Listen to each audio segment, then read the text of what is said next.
এখন আমি black coffee খাওয়া ধরেছি। আমি কফি সাধারণত খেতে পারি না, কিন্তু আমাকে ব্ল্যাক কফি খেতে বলা হয়েছে। বলছে সারাদিনে 1 কাপ কফি দুধ চিনি ছাড়া খাও, সেটা আমার লিভারের জন্য নাকি খুব হেল্পফুল হবে। লিভারের জন্য মানে লিভারের স্বাস্থ্যের জন্য খুব হেল্পফুল হবে। নমস্কার বন্ধুরা, নতুন ব্লগে আপনাদের সবাইকে স্বাগত জানাই। আজকে আমাদের আলপনা দি আসছে না। মামুনিকে খবর দিয়ে দিয়েছে বিউটি এসে যে মামি উঠতে পারছে না, মাসি তুই মামিকে গিয়ে খবর দিয়ে দিস আজকে মাসি যেতে পারছে না। শরীর ভীষণ খারাপ, সেটা আমি বুঝতেই পারছিলাম। ও যে তবু যাই হোক, যে 2-3টে দিন যে ওই শরীর নিয়ে এসেছে সেটাই আর কি অনেক বড় ব্যাপার। আর এরকম শরীর নিয়ে একটু রেস্ট নেওয়াই ভালো। প্রপার যদি ঠিকঠাক রেস্ট পায় তাহলে 2 দিনে কিন্তু চাঙ্গা হয়ে যাবে। কিন্তু শরীরকে নিয়ে অসুস্থ অবস্থা যদি চাগিয়ে নিয়ে এরকম করে গোতা মারে, তাহলে সেটা সারতে অনেক বেশি দেরি হবে। আমি যে কারণে মিনামাসিকে মাঝে মাঝে বলি যে প্রয়োজনে 2 দিন ছুটি নিয়ে বিশ্রাম নাও। কিন্তু মুশকিলটা হচ্ছে ও তো একবারই কাজ করে না, আরও অনেক কটা বাড়ি কাজ করে। সেই বাড়িতেও সবাই একই রকমভাবে নাও বলতে পারে। তবে আমার মনে হয় মানুষ বললে নিশ্চয়ই শুনবে, এমন নয়। এ নিজে একটু ইনসিকিওর আমাদের মিনামাসি, অন্য বাড়ির দোষ দিয়ে লাভ নেই, সবাই কম বেশি আজকাল বুঝে। আমি সকালবেলায় উঠে 4 জনের জন্য 4 রকম জলখাবার করে, তাও নিজের জন্য চিলা বানাতে একটুও দমে নিই আজকে, আগের দিন পারিনি। 4 জন মধ্যে, তার মধ্যে নিজেও আমি আছি। আমার শ্বশুরমশাই খেয়েছেন চিজ বাটার দিয়ে ম্যাগি, হ্যাঁ। আমার মেয়ে খেয়েছে হচ্ছে পরোটা আলু ভাজা, আমার বর খেয়েছে বেগুন ভাজা আর রুটি, আর মাল্টিগ্রেন রুটি বাজরা দিয়ে, যেটা আমি খাই, তারও লোভ লেগেছে, সেও খেয়েছে সেটা। আর আমি খেয়েছি হচ্ছে মুগ ডালের চিলা। সব মিলিয়ে মিশিয়ে ভালোই লেগেছে। আজকে সকালটা খুব ব্যস্ত ছিলাম, অনেক সকালবেলা উঠেছি 5টার সময়। উঠে নিয়ে একদম, আমি অবশ্য জানতাম না অত সকালে যে আলপনা দিয়ে আসছে না, তো ব্যায়ামগুলো সকালবেলা একেবারে তককে ছিলাম যে না ভাই 75 হার্ট চলছে, ব্যায়ামটা করতেই হবে। সকালে 45 মিনিটের হয়ে গেছে, হাঁটাটা এখনও হয়, সেটা সন্ধ্যেবেলায় আমি হেঁটে নেবো। তো এখন বোধিসত্ত্ববাবু যেহেতু আমার একটু অসুবিধা চলছে এই কাজকর্ম নিয়ে, আলপনা দিয়ে আসছে না, শ্বশুরমশাই একটুখানি মাঝে মাঝে প্রয়োজন হচ্ছে, তো আমি বেরোতে পারবো না, আমার ফলটা শেষ হয়ে গেছে। তো বোধিসত্ত্ববাবু বলেছি তাকে, তিনি একটু ফল টলগুলো কিনে নিতে গেছেন। বাবার একটু ওষুধ লাগবে, সেটাও কিনতে গেছেন। শ্বশুরমশাই টাকা তুলতে দিয়েছে, তো সেটা মানে খুব অল্প অল্প করে টাকা তোলেন, 2000-3000 করে উনি টাকা তোলেন সাধারণত। এটা ওনার ধারা, পয়সা তোলার ধারা। তো সেরকমভাবে প্রায় দিনই যখন আমরা বেরোই ওনার এটিএমটা নিয়ে যাই, উনি দিয়ে দেন, আমরা টাকা তুলে দিই। সেটাও একটা বোম্বাদা করবে। তো এখন এই সবগুলো নিয়ে সে বেরিয়েছে। তার এইমাত্র মিনামাসি ঢুকেছে। তা আমাদের আজকে ওপরের মেনু যা, সেটা তো ওই মাংস হচ্ছে। বাবা মুখটা পুরো আঁধার হয়ে গেল কেন? এবার ঠিক আছে। মাংস হচ্ছে, ব্রকলির তরকারি হচ্ছে, আগের দিন ব্রকলিটা বানিয়েছে আমার শ্বশুরমশাই, খুব ভালো লেগেছে। তো মিনামাসি আজকে বকলা বানাচ্ছে, বকলা, মাংস, সিদ্ধ ডাল, আর কোনো ভাজাভুজি খাবেন না বলে দিয়েছেন। আর আমার বর চলে এসছে পেঁপে হাতে। না, পেঁপে আর আপেল। আচ্ছা, আমার জন্য হচ্ছে খিচুড়ি। শুধু আমার জন্য খিচুড়ি হচ্ছে। আজকে দ্বাদশী নাকি একটা আছে না? না, দ্বাদশী একাদশীর দিন। একাদশীর পরের দিন তো দ্বাদশী হতো। হ্যাঁ, আজকে দ্বাদশী নয়, দ্বাদশী। কি ত্রয়োদশী? ওই হবে কিছু একটা হবে। মোদ্দা কথা হচ্ছে আজকে আমার কোনো রকম কিছু নেই, কিন্তু আমি তাও খাচ্ছি, কারণ ওটা হেলদি। ওকে। যেটা আমি খাবো সেটা 1 প্লেটে আছে হচ্ছে কত 350 ক্যালোরি, না 400 ক্যালোরি, সরি 400 ক্যালোরি। নামার শেষে এতগুলো পেঁপে কেটে দিল, বাপরে বাপ। তবে এটা শুধু আমার একার নয়, টুকুর আর আমার, মুম্বাদা পেঁপে খায় না।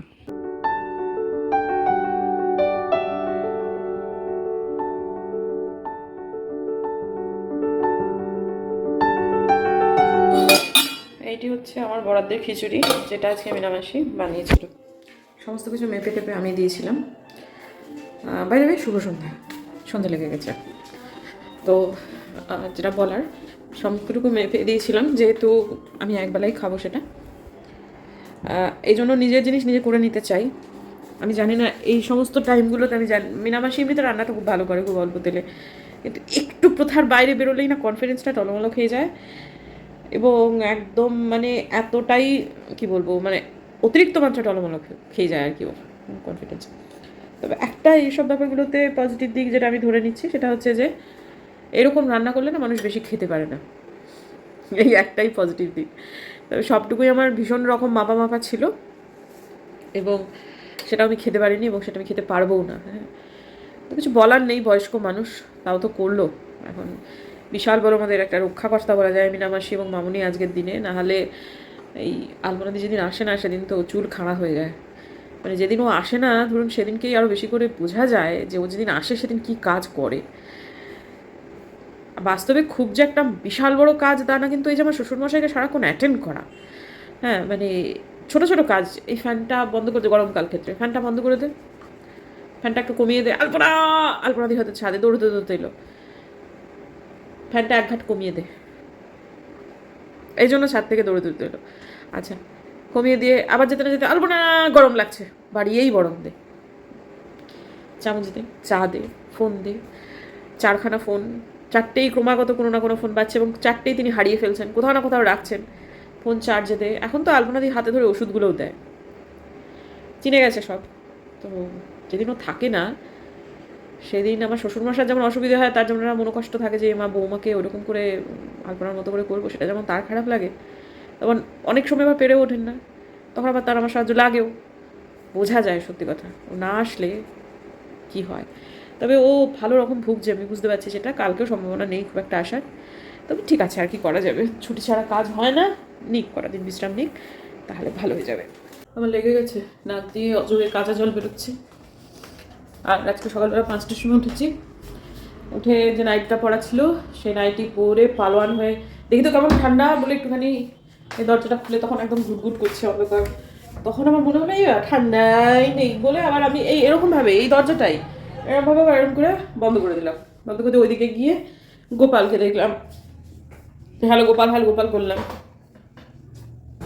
ঠান্ডাটা মনে হচ্ছে আমার লেগে গেল, নাক দিয়ে জল, জ্বর জ্বর ভাব। আমার হাজব্যান্ড বলছে সেট্রিজিন খাও, সেট্রিজিন খেলে আর আমি উঠতে পারবো না, জানি না কি হবে। যদি আমি কোনোভাবে জ্বরে পড়ি, আমি কোনোভাবেই ওই ঘরে যেতে পারবো না। আমার 75 হার্ট তো যাবেই, সে না হয় আবার ডে 1 থেকে শুরু করবো, সেটা নয় ভালোই হবে, মন্দ কিছু হবে না, কিন্তু আমার মেয়েটার না শরীর খারাপ হয়ে যায়, এটাই। আজকে আমি এই ঘরে শোবো। অসুখ ভাই কারণ নিজের নয়, অসুখের কেউ মেয়ে নয়, অসুখের কেউ মা নয়, একদম আমি এই ঘরেই আজকে শোবো। আমার শ্বশুরমশাইকে ডিনার দিয়ে দেবো, এখন অনেক তাড়াতাড়ি হলো বটে, কিন্তু তার মাঝখানে আমার আজকে মামুনি এসে অনেকটা বাসন মেজেছিল, তাও কিছুটা ছিল, সেগুলো সমস্ত কিছুটা বুম্বাদা মাজলো, খানিকটা আমি মেজে এখন এই জায়গাটা মোটামুটি ইয়ে হয়ে গেছে খালি। এখন আমার শ্বশুরমশাইয়ের জন্য গোবিন্দভোগ চালের ভাত, যেদিন আলপনা দিয়ে আসেন না বিকেলবেলাতে, উনি মানে সন্ধ্যেবেলাতে গোবিন্দভোগ চালের ভাতই খান।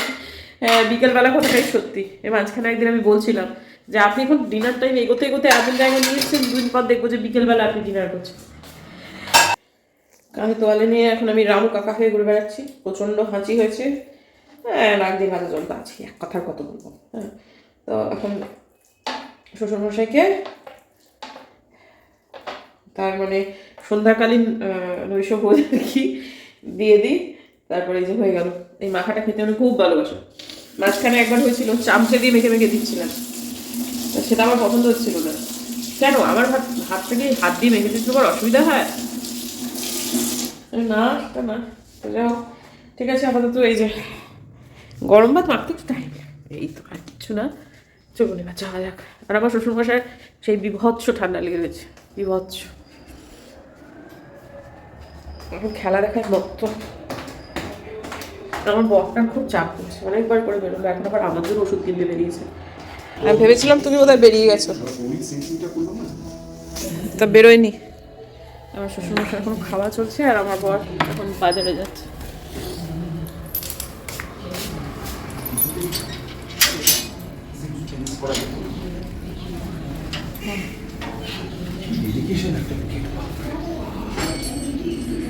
রামু কাকা হয়ে ঘুরছি, রামু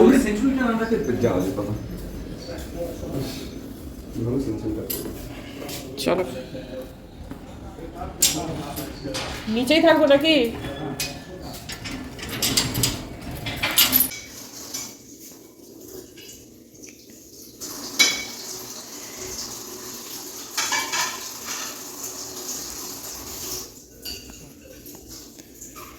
কিছু বলবে?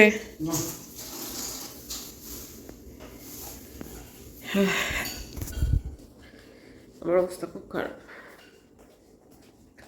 যত সময় যাচ্ছে তত বেশি আঁকড়ে ধরছে, জাঁকড়ে ধরছে, খুব খুব কষ্ট হচ্ছে আমার আজকে। আমি আমার শ্বশুরমশাইকে কেমন করে অ্যাভয়েড করবো বলুন? এই ঘরটাতে নিজে ঠাঁই করে নিলাম, যতদিন না সে আছে। সে আমাকে সেট্রিজিন খাওয়ানোর জন্য পাগল হয়ে গেছে, আমি সেট্রিজিন খাবো না। এরকম শরীর নিয়ে আমি তো আজকের দিনে ব্লগ করতেই পারবো না, কালকে আমার স্কুল আছে। সে আর তার বাবা ওই ঘরে শুক, আমি এই ঘরে শোবো, সেট মানে সকালবেলা উঠে মেয়েটাকে আমার একটু টিফিন টিফিন করে দিতে হবে, সেট্রিজিন খেলে আমি উঠতে পারবো না সকালবেলাতে। ব্লগ যখন একটা স্টার্ট করেইছি তখন একটা স্ট্যান্ডার্ড টাইমে নিয়ে গিয়ে তবে ব্লগটাকে শেষ করা উচিত। সেটা আজকের দিনে আমার পক্ষে সম্ভব নয়, তাই জন্য এই ব্লগটাকে আমি কন্টিনিউ করছি কালকে সকাল পর্যন্ত। কালকে সকালবেলা আবার আপনাদের সঙ্গে দেখা হচ্ছে। আর যদি শরীর এরকম থাকে হয়তো বা আমি একটা দিন ছুটি নেব, একটা দিন বা দুটো দিন যা প্রয়োজন হবে ছুটি নেব, যদি শরীর খারাপ থাকে তো। কারণ এভাবে টেনে নিয়ে যাওয়া সম্ভব হচ্ছে না আমার, বিশ্রাম নিলে সেরে যাবে। আর মানসিক একটা অশান্তি, এবং আমি যা বুঝতে পারছি, আমি আজকে যেমন সন্ধ্যের পরে ট্রেডমিলে চড়েছিলাম, 90 পরেই চড়েছিলাম, আমি 20 মিনিটের বেশি হাঁটতে পারলাম না, হাঁপ ধরে যাচ্ছে, কষ্ট হচ্ছে। তো একটু রাত্রে, এখন খুব বেশি রাত না, আমাদের রাত্রি হয়ে গেছে সব কিছু, আমি রাত্রেটা চেষ্টা করব যে আর একবার একটুখানি হাঁটতে চেষ্টা করা যায় কিনা, দুভাগে হয়তো বা করে নিতে পারি। 4 লিটার জল তো সে আমার যেটা সেটা হচ্ছে 3.5 লিটার জল আমি খেয়ে নিচ্ছি বিকেলের মধ্যে, আর আমার গ্লাসের মাপে খুব সুবিধা হচ্ছে সেটা খেতে। কিন্তু আজকে এখন আমার যে কন্ডিশন শরীরের, সেটা যদি থাকে, আজকে হয়তো আমি টেনে নিয়ে গেলাম ওষুধ খেয়ে টেয়ে যাও কিছু করে, কিন্তু কালকে মনে হচ্ছে না আমি 75 হার্ট কন্টিনিউ করতে পারবো। চেষ্টা করবো 16 আনা, সেক্ষেত্রে ব্যায়াম তো করা নিষেধই এরকম অবস্থায়। শরীর খারাপ থাকলে কেমন করে করবো? আর এটা নিয়মটা একটাই যে একদিন যদি মিস হয় তাহলে আবার প্রথম থেকে শুরু করতে হবে। তাই নিজের সাথে অতটা জোরাজোরি করছি না। এই লোকটা একটু রাগই করছে, এইসবগুলো কী করছো, তখন যখন আমি ট্রেডমিলে হাঁটছিলাম সে বলছে যে এগুলো কী করছোটা কী হয়, এগুলো পাগলামি হয়ে যাচ্ছে। তো দেখি, জ্বর তো এসেইছে, আর মনে হচ্ছে আবার আমাকে ডে 1 থেকে স্টার্ট করতে হবে। কালকে সকালবেলা আপনাদের সঙ্গে দেখা হচ্ছে।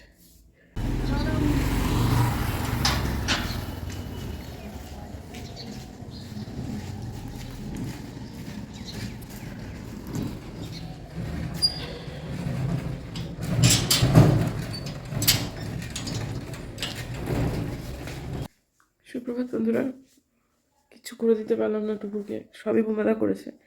পারতাম না তা না, শারীরিক অবস্থা মানে একেবারে শয্যাশায়ীর মতো না, কিন্তু যা হোক ও নিজেই করে দিল, বলো ঠিক আছে থাক আমি করে দিতে পারবো, তো ঠিক আছে, সেটা একটা ট্রেজিন হতে পারে। আর দেখুন সেট্রিজিন খাওয়ার ফল, আমার শ্বশুরমশাই 4:30-5টার সময় উঠে পড়েন সেট্রিজিনের প্রভাবে।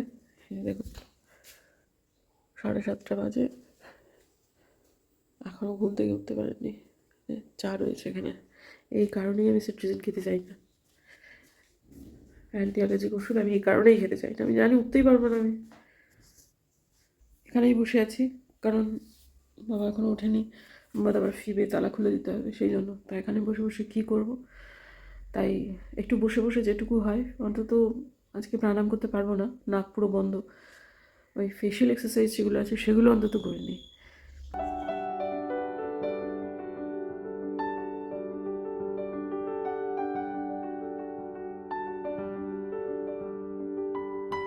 রান্নাঘরে তো আসতেই হবে বলুন, এখন সে অনেকক্ষণ থেকে মনে হচ্ছে মেয়েকে তুলে দিয়ে সে একটুখানি এদিক ওদিক ঘুরে আসছে।